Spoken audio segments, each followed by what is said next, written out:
était dans une petite salle, finalement un peu à l'écart du monde, et en même temps, des fois, j'entendais des retours du genre oui, du coup, on a eu l'accord du Premier ministre. Ah. Peut-être pas tant que ça dans un placard à balai, finalement.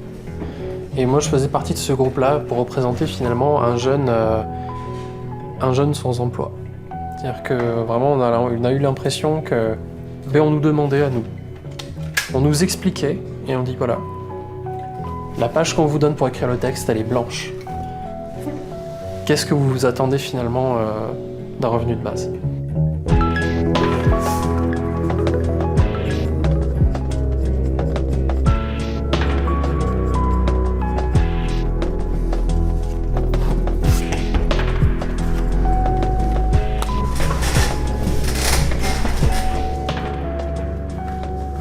Ça aurait changé beaucoup de choses d'avoir un revenu de base. On aurait eu le temps de s'établir sur place et de voir, qu'est-ce qu'on fait ? Ce qui serait pas le cas. On aurait moins cette urgence-là, finalement, si on avait un revenu de base d'être obligé de sauter d'une activité à une autre, sans prendre le temps de réfléchir, sans avoir la possibilité d'y réfléchir, finalement. Mon service civique va bientôt se terminer, donc dans un peu plus d'une semaine, et pour l'instant, je sais pas, j'ai pas d'idée précise de ce qui va se passer derrière. C'est sûr que j'ai pas retrouvé du travail tout de suite. Mais dans un premier temps, il y a de bonnes chances pour que je trouve un travail qui n'ait pas forcément un gros rapport avec ce que je fais maintenant. Puisque ça va plus être finalement trouver un travail. How many of us have been, have known, or are that 20-something with no degree, no job, and a set of skills that you know you have, but can't prove with a piece of paper? Remember what that feels like? Now how might it change if you had an extra $1,000 a month in your pocket? That was on Clément's mind when he took part in the public consultation for an experiment in basic income launched by the regional government of La Gironde. Le revenu de base serait sans doute une étape nouvelle et différente. Je ne sais pas si c'est... Alors, elle s'inscrit sans doute dans une tradition de la protection sociale française, mais elle est aussi un changement de paradigme. Dans une période où la pauvreté reste une réalité dans notre société occidentale, et française en particulier, dans une période où la manière dont le rapport au travail s'est considérablement modifié, je pense qu'on ne peut pas aujourd'hui ne pas examiner ce sujet et voir de quelle manière il peut produire des effets positifs ou négatifs. C'est cette curiosité saine qui me motive à tenter, à expérimenter le revenu de base dans le département de la Gironde. La Gironde selected two main scenarios for their experiment, funded through a fusion of existing government benefits. The first scenario would be a basic income of approximately 460 euros. The second, and more ambitious, would be 725 euros per person per month. In both scenarios, the basic income would be provided, automatically, to the 20,000 participants in the experiment whose incomes fall below the median income in France.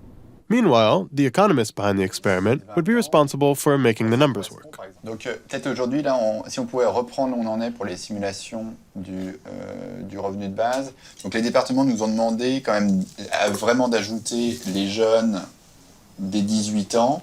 J'aime alors savoir quel effet. L'objectif du revenu de base, vraiment final pour moi, c'est lutter contre la pauvreté en facilitant le retour à l'emploi.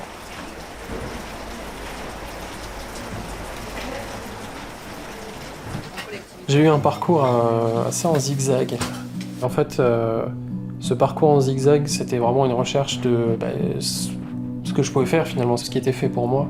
Et à chaque fois, je me rappelais, je regardais mon CV que j'avais fait en mettant ça, les expériences-là les unes derrière les autres. Et je me disais que ça n'avait aucun sens. Pourquoi cette personne commence à avoir 23 ans et elle n'a jamais pu trouver de travail? Est-ce que personne n'a voulu d'elle? Pourquoi? Et finalement un paradoxe où pour avoir un travail, il faut du travail.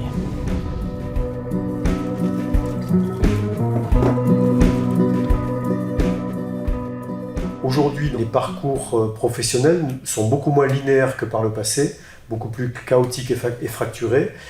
Si nous n'apportons pas une réponse à la sécurisation de leur parcours de vie, c'est que nous sommes à côté de la plaque.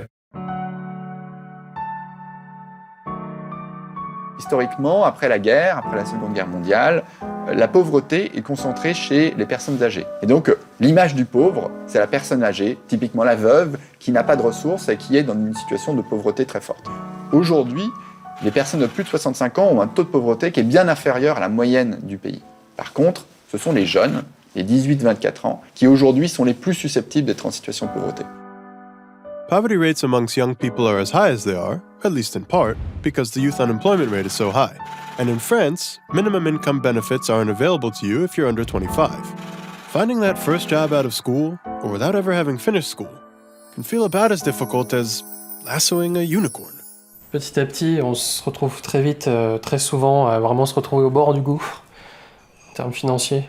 Mais ma copine, elle se débrouille mieux, puisqu'elle elle a un salaire, et depuis un moment, même si ça reste petit salaire, c'est-à-dire qu'il y a quand même une partie de notre loyer qui est payée grâce aux APL. On a aussi derrière, grâce à son salaire, une prime d'activité. Mais pareil, même au niveau des heures de travail qu'elle fait, elle fait toujours attention à ne pas dépasser un certain nombre d'heures, parce que si elle le dépasse, elle dépasse un palier et on baisse ses aides.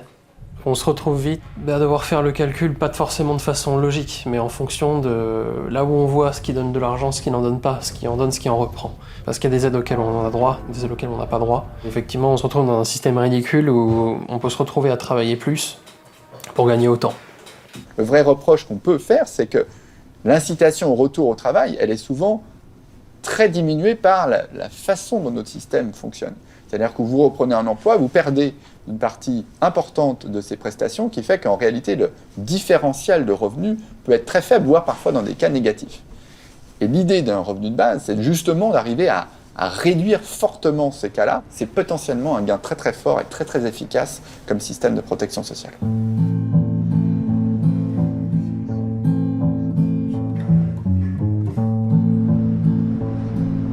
Et puis il y a un élément majeur, c'est la question du non-recours. C'est-à-dire qu'aujourd'hui, 34% des personnes qui pourraient toucher le RSA n'y font pas appel, soit parce qu'elles ne connaissent pas la procédure, soit parce que c'est trop compliqué pour elles, soit parce qu'elles estiment qu'elles ne veulent pas solliciter le RSA. Donc ça, c'est une vraie question pour nous aujourd'hui. Ça veut dire que nous laissons sur le bord de la route un certain nombre de personnes qui pourraient, via le RSA, avoir des conditions de vie un petit peu meilleures. Par contre, je vais bien repréciser, notre demande, c'est bien une demande d'expérimentation. C'est pas une demande, on n'est pas en train de définir que c'est la solution, etc. Mais au moins, à partir du moment où le président libère l'expérimentation dans les collectivités, on va lui proposer, je lui ai dit, le paquet est ficelé. C'est-à-dire qu'il y a tout à l'intérieur, la modélisation, la réflexion scientifique, la volonté d'application opérationnelle et concrète, la proposition de loi. J'ai dit, vous avez tout dedans. Ça va être signé 19 départements. Oui, bien sûr. D'accord. Bon, de toute façon, qu'on soit 19, 20, 21, ça change pas grand-chose. L'important, c'est que ça s'étend. Plus on est de fous, voilà, plus on pèse. mais bon, déjà, c'est le cas. Après, depuis, le projet a évolué. C'est-à-dire que nous, ce qu'on avait proposé, c'était plus... on se rapprochait plus de 1 000 €, alors que la proposition qui est faite maintenant qui se rapproche finalement énormément de l'un des scénarios qu'on nous avait proposé au début. Ce qui est quelque part très décevant, puisque ils ont pris de toute façon la proposition des économistes qui avait été faite au début. Donc bon. Alors évidemment, tout le monde aimerait bien recevoir 1 000 € par mois, mais en réalité, on ne peut pas avoir un système qui nous donne 1 000 € par mois en net à tout le monde. Il va falloir le financer et il va falloir que certains soient des contributeurs nets pour qu'il y ait des bénéficiaires nets. C'est pour ça qu'au fond, tout système de revenu de base, revenu universel, est un mécanisme de redistribution. While much has been made of universal basic income as a cure-all solution, as regional governments around France look to implement such a program, they found themselves dropping a crucial element, the universal part. And not only for the practical reason that it's just too damn expensive. Vous savez, vous avez ce fameux dessin où vous avez 3 enfants qui essaient de regarder au-dessus d'une clôture. Et donc, lorsque vous avez un marchepied égal, le plus petit d'entre eux n'arrive pas à voir, le moyen voit à peine et le grand par contre voit très bien. Lorsque vous avez un marchepied qui est différencié, le plus petit arrive à voir aussi bien que le plus grand arrive à voir. Donc là, c'est plus une logique d'équité qui, quelque part, induit aussi une forme d'égalité à terme. C'est fondamentalement la question du choix de société que l'on vise. Est-ce que c'est quelque chose qui est complètement automatique à tous, ou en fait, est-ce que ça doit quand même être la contrepartie d'une participation à la citoyenneté, à la vie civique ? J'ai du mal à concevoir qu'est-ce qui est considéré comme une activité utile socialement, en fait. C'est à l'opposé du principe, finalement, d'aide de solidarité, puisque ça reste une obligation, puisque là, on en arrive à un niveau où c'est aide la société ou on te laisse dans le caniveau. Normalement, l'émancipation de la personne doit amener à ce qu'elle redonne de toute façon mécaniquement à la société, parce que si elle est plus intégrée, si elle est créative, parce que si elle produit, parce que si elle apporte dans une association ou dans une ONG, elle apporte forcément aux autres. C'est un peu la question de la valeur travail par rapport à la valeur d'utilité sociale. Pour moi, un gagnant, c'est quelqu'un qui sait ce qu'il fait de sa vie et quelqu'un qui aime ce qu'il fait. Et ça ne veut pas dire avoir de l'argent. Mais avoir derrière les moyens de faire ce qu'on veut, ça c'est une bonne chose. Et je parle pas les moyens de tout faire, je parle vraiment de se donner la possibilité d'avoir la vie, d'avoir une vie finalement. You gotta earn a living, work all day.